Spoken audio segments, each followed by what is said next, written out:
2, 1. Tonight on NewsWatch Ole Miss, rent in Oxford has reached an all-time high and student housing is in high demand. What a local apartment manager has to say coming up. Plus, the Ole Miss yearbook is a few hours away from being sent to the publisher. After 150 years, hear how it continues to impact Ole Miss. NewsWatch Ole Miss starts now.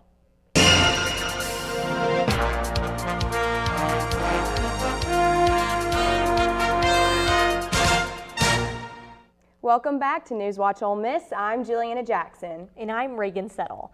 After yesterday, I was expecting to feel some warmer weather today, but it is pretty chilly outside. Yes, Reagan, the wind is gearing up. So let's quickly hear from weather anchor Erica Fontana for a look at our current conditions. Good evening, everybody. So right now it's 52 degrees here in Oxford, but it is quite cloudy and the winds are at 23 miles per hour. So it definitely is feeling a little bit chillier than 52 degrees. Back to you guys. Thank you, Erica. Well, here in Oxford, those students and residents who are looking for somewhere to stay are not having much luck. According to Zemper.com, rent for a one-bedroom house in Oxford has risen 39% from last year alone, and student housing is in high demand. NewsWatch reporter Carson Ware talks to a local apartment manager about how fast places are filling up. Property manager Denver Haggard has been dealing with the increasing demand for living spaces. This year we had a record-breaking leasing season. We leased up in a total of 6 weeks, and we usually lease throughout the entire academic year. And I'm here on Jefferson Avenue towards the bottom where it meets Bramlett. Streets just like this one, houses like this on South 16th, South 18th, anywhere near the square has always been in high demand, but with this recent influx of students, it's even higher, and rent around here is even higher. Living in a multi-bedroom house has also become more expensive, with rents increasing from 14 to 26% in the last year. Some Ole Miss students, like MC Sharp, are prepared to pay more to live somewhere nice. And next year I'm moving into a house. I'm gonna be paying like $850, too much money again, but I want to get out of an apartment. Other students, like Rod Beebe, would rather live on the Ole Miss campus, but can't. I don't have an option because they're trying to fit all the freshmen onto campus, which is already really difficult, so they don't really have the option for sophomores or anyone older to stay on campus. As long as the student body continues to grow, it's likely rent costs will too. I'm Carson Ware, NewsWatch Ole Miss.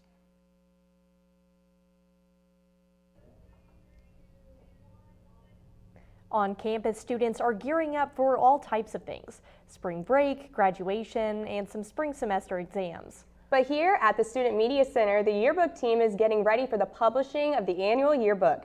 In just a few short hours, the book will be sent to the publisher. NewsWatch reporter Jason Kern shows us the impact these books have and the lasting legacy they leave behind. This is 155 years that we've been at this. Not me personally, but Yearbook advisor Dennis Moore says that this book documents history each year. the students at the university since 1896 have been publishing the Ole Miss. And it is essentially a time capsule every year about the people, the places, the events that occurred during that academic year. But not every university sees the value in producing a yearbook. Many schools have stopped publishing yearbooks, but the demand among students and alumni here is so great that we've continued to do it every year. Back in 2013, College Media Review did a study that nearly 2,500 schools sold yearbooks, and in today's current day, people believe that under 1,000 schools are still selling yearbooks, and Ole Miss is still one of those schools. Yearbook editor Kitana Sapiga promises the books will become a treasured keepsake. I think the yearbook is important for students because it captures the entire school year, and it gives students, not only students, but the faculty and the staff, something to look back on, especially if you're a senior and you've been at Ole Miss for 4 years. You know, you've roamed the halls, you've become familiar with this campus, you call it home. It's really nice to have something with pictures as well as text to look back on and reflect on your time at Ole Miss. The books cost the university $50,000 a year to publish, but they are free to students. Jason Kern, NewsWatch Ole Miss. Coming up after the break, the U.S. government is once again counting down to a shutdown mode. What would and would not be impacted? Coming up. Plus, multiple fires have been spreading across Texas and Oklahoma. One blaze, called the Smokehouse Creek Fire, is now the second largest wildfire in Texas history. These stories and more after the break. NewsWatch Ole Miss will be right back. Mississippi. Hey, Mississippi. Don't trash Mississippi. Because picking up litter costs us time and money. MDOT spends $3.2 million a year picking up litter. That's money that could be used to maintain roads and bridges, Patch potholes, and focus on improving Mississippi's infrastructure. Please help us help you. We can't do it without you. Don't trash Mississippi. Don't trash Mississippi. I got some news today from the radio man. He spoke the words somber and as softly as he can. The world stood still and the sky opened up. I made my way to fill up my coffee cup. Then it occurred to me as the daylight sky shone blue, today's the day that Johnny met June. Have a good summer. You too. Thanks. Hey, you must be bored. No way. This is the guy that I was running to in the library. You're kind of yeah. guilty. So, so you like to write on desks? Yeah, that's what I do.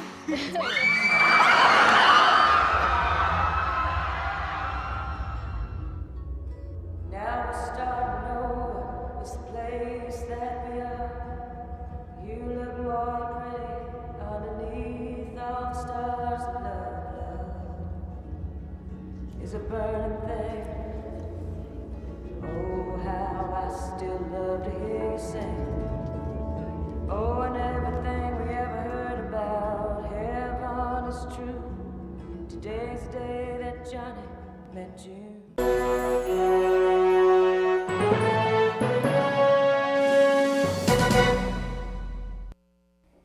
Welcome back to NewsWatch Ole Miss.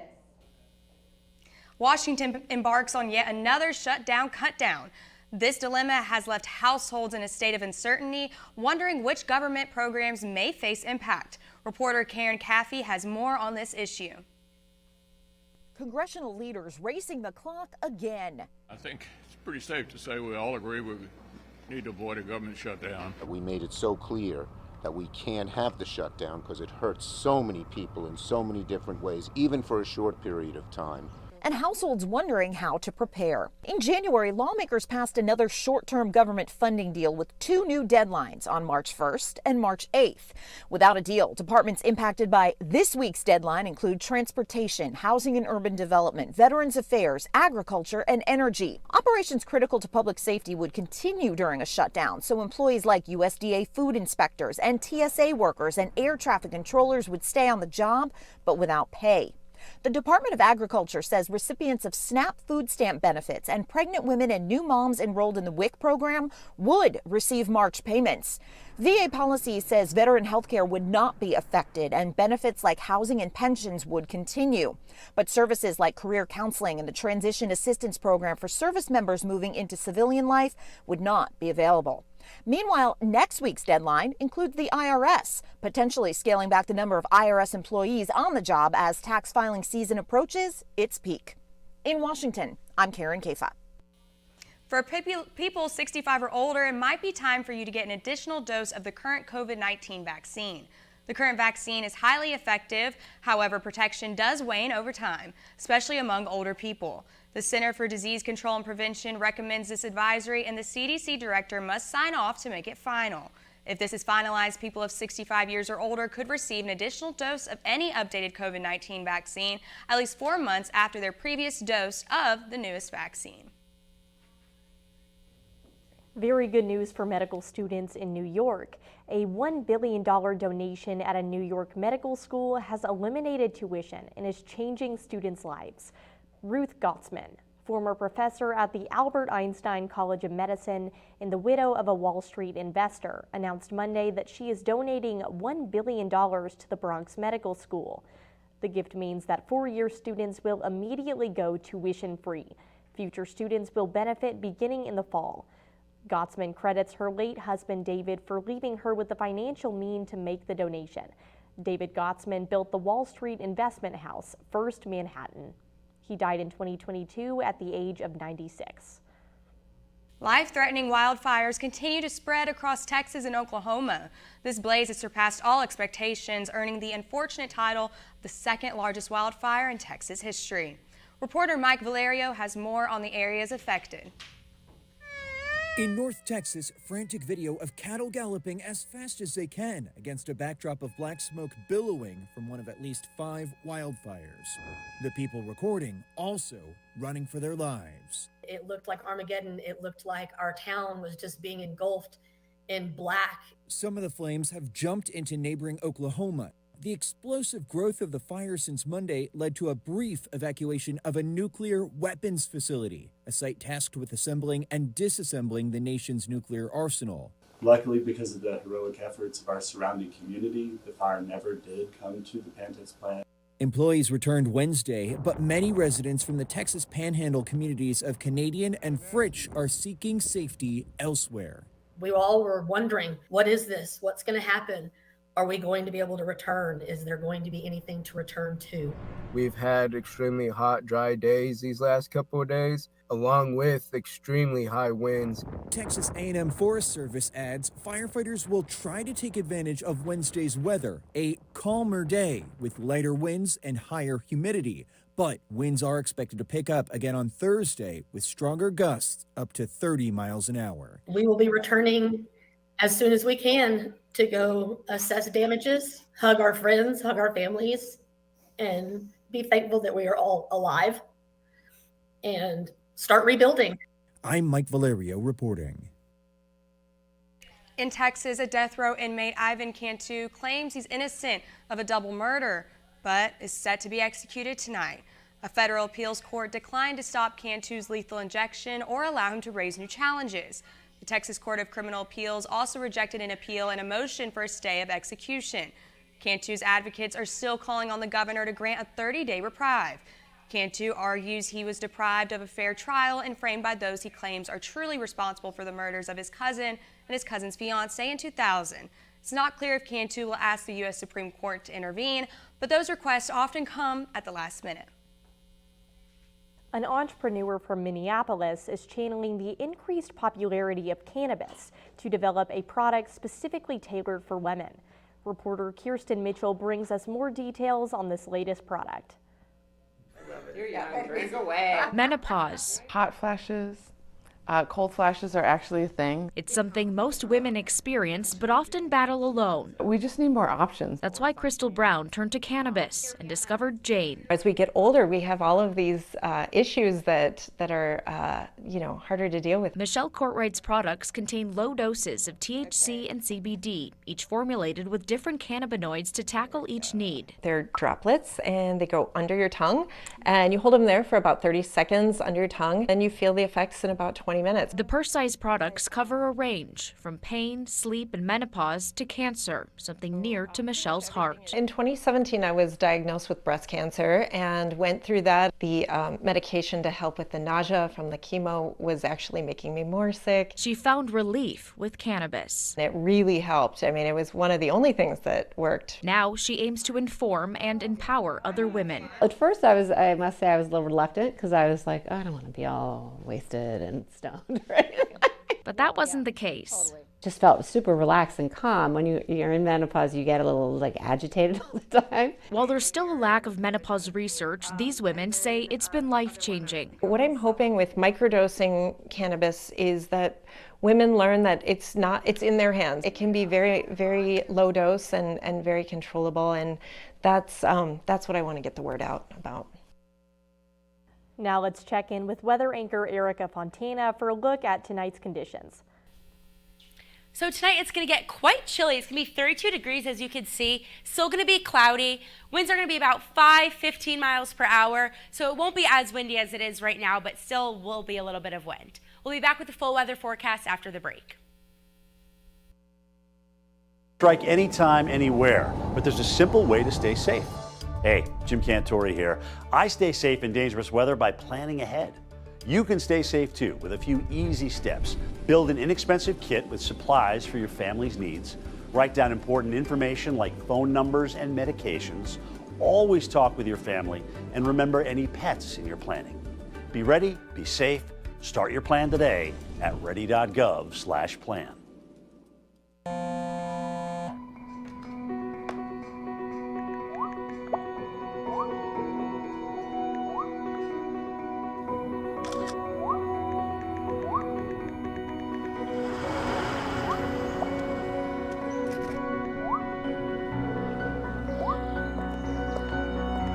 Two flashlights. What's up, champ? Feel like you get taller every time I see you. Congratulations, Brandon. Thank you.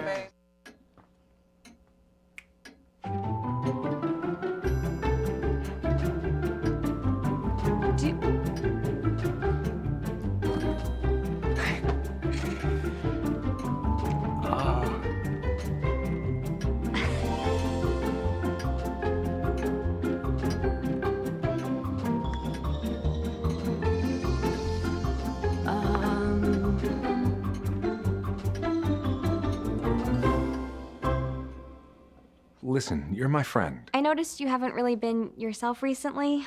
Yeah, I feel like something's up. How are you? Are you okay? Is there anything you want to talk about? I just want to know how you're feeling. And listen, even if you don't know what to say, I'm here to talk. No matter what you're going through, I just want you to know I'm here. I've got your back. when you want to talk, I'm here.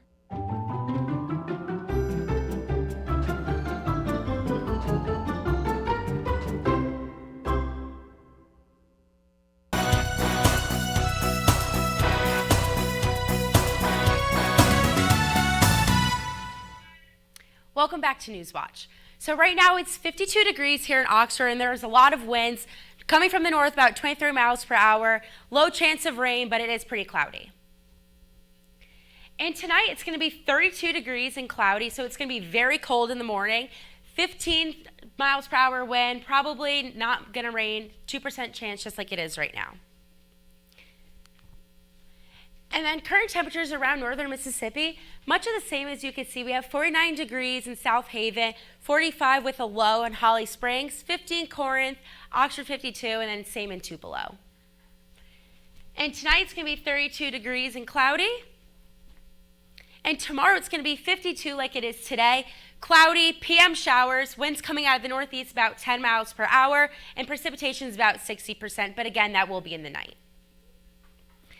And tomorrow it's going to be 51 degrees in South Haven, 52 in Holly Springs and Corinth and Oxford, and then a high in the state will be 54 in Tupelo. And getting into the 5-day forecast, Thursday and Friday it's going to be 52, and then Saturday and Sunday it's going to get up quite a little bit, about 70, 75, and then Monday 73, but as you can see it will be raining for the majority of the week. Well, thank you, Erica. I know I for sure was not prepared for this drop in temperature today. No, me either. So hopefully it all regulates out. What's coming up in sports? And coming up, the Rebel baseball team's offense was impressive yet again in last night's matchup versus Little Rock. And the men's basketball team is set to host a huge game versus the Alabama Crimson Tide tonight. I'll have that and more up next in sports. Takes time. Takes dedication, spirit, and a greater vision. That vision starts here at the University of Mississippi. What will you be remembered by? Your character, your contributions, your friendship. Your legacy will define who we are now and who we are becoming for our state, our students, and our future. Ole Miss, build your legacy.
It's a short ride from your neighborhood to your naturehood.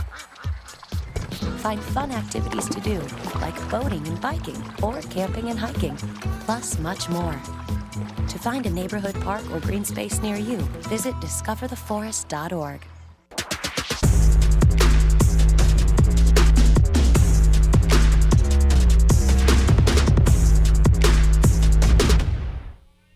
Welcome back. I'm Laurel Wynn with Sports Watch.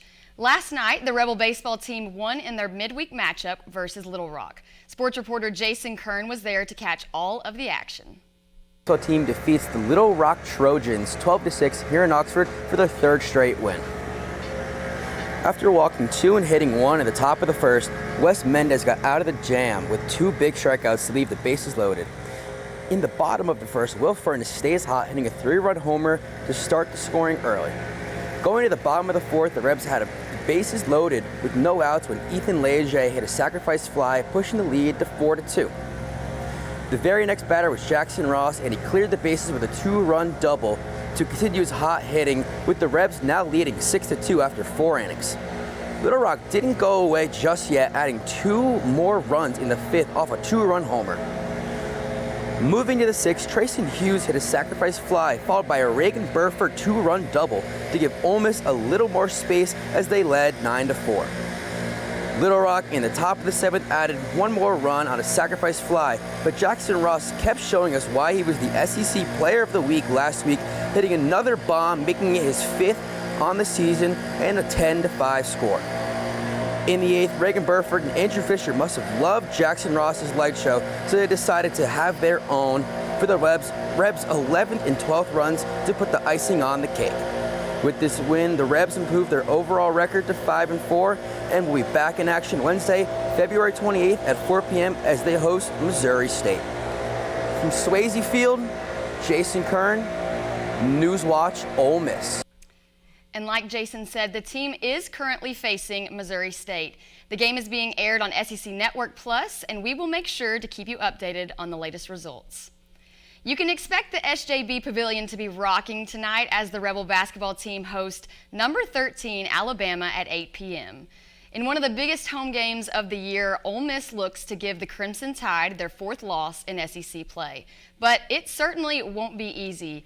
Alabama leads all of college basketball in offense, averaging 91.1 points per game with the help of the conference's leading scorer, Mark Sears.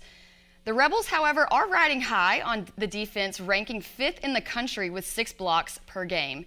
If you can't catch the game in person, be sure to tune in to ESPN2 for the matchup.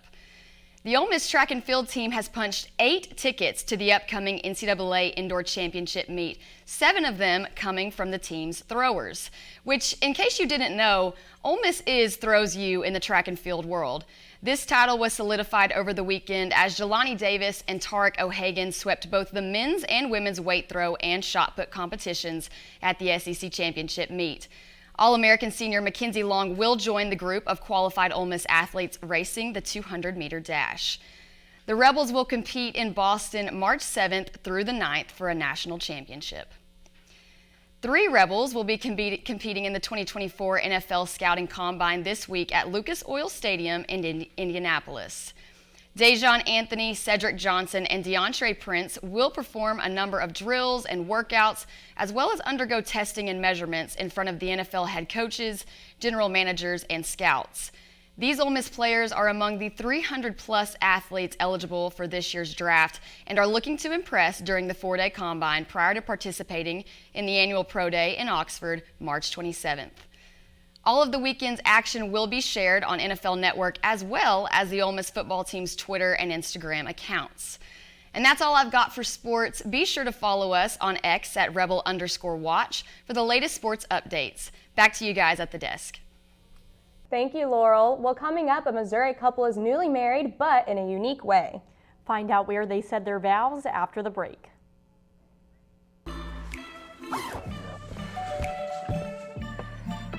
Yo, camping buddy. Okay, you guys ready? Dude, I thought you were driving. I thought you were driving. Oh, I never said I was driving. I definitely can't drive. Okay. If you're high, just don't drive. It's illegal everywhere. If you feel different, you drive different. I'll never forget the day our landlord called and said, read your lease. No pets allowed. My owner tells him my dog ate the lease, but that didn't work. And now I'm stuck in a shelter. But this pit bull is ready for a new crib. I'm loving, loyal, and play well with others. So don't be intimidated by all my muscles, because the biggest one I have is my heart. That's right, I said it.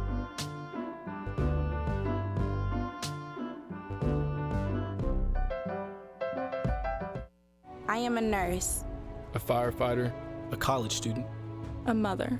and I am an American soldier. I will always be ready. for every storm and disaster that threatens my community. I will always be there to protect my neighbors My family. and my country. We are the Army National Guard. We are the Army National Guard. We are the Army National Guard. Visit nationalguard.com to learn more about part-time service. We are rebels.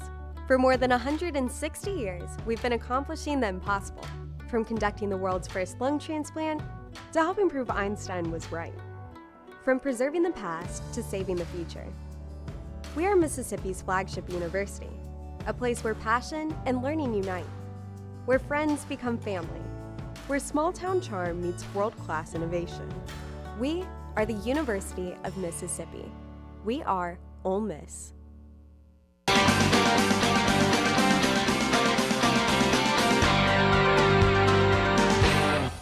Welcome back to NewsWatch Ole Miss.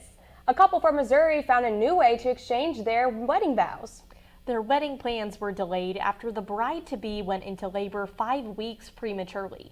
This setback led the couple to exchange vows in between contractions. Reporter Jeannie Moos brings us along the way during this touching story of this unique delivery. All right, you ready? There's nothing unusual about marrying when you're in love, but how about when you're in labor? Now, since we have a baby on the way, let's get to the I-dos. I do. I do.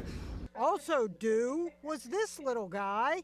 Police officer Sarah Perry's water broke 5 weeks early, just days before their scheduled wedding.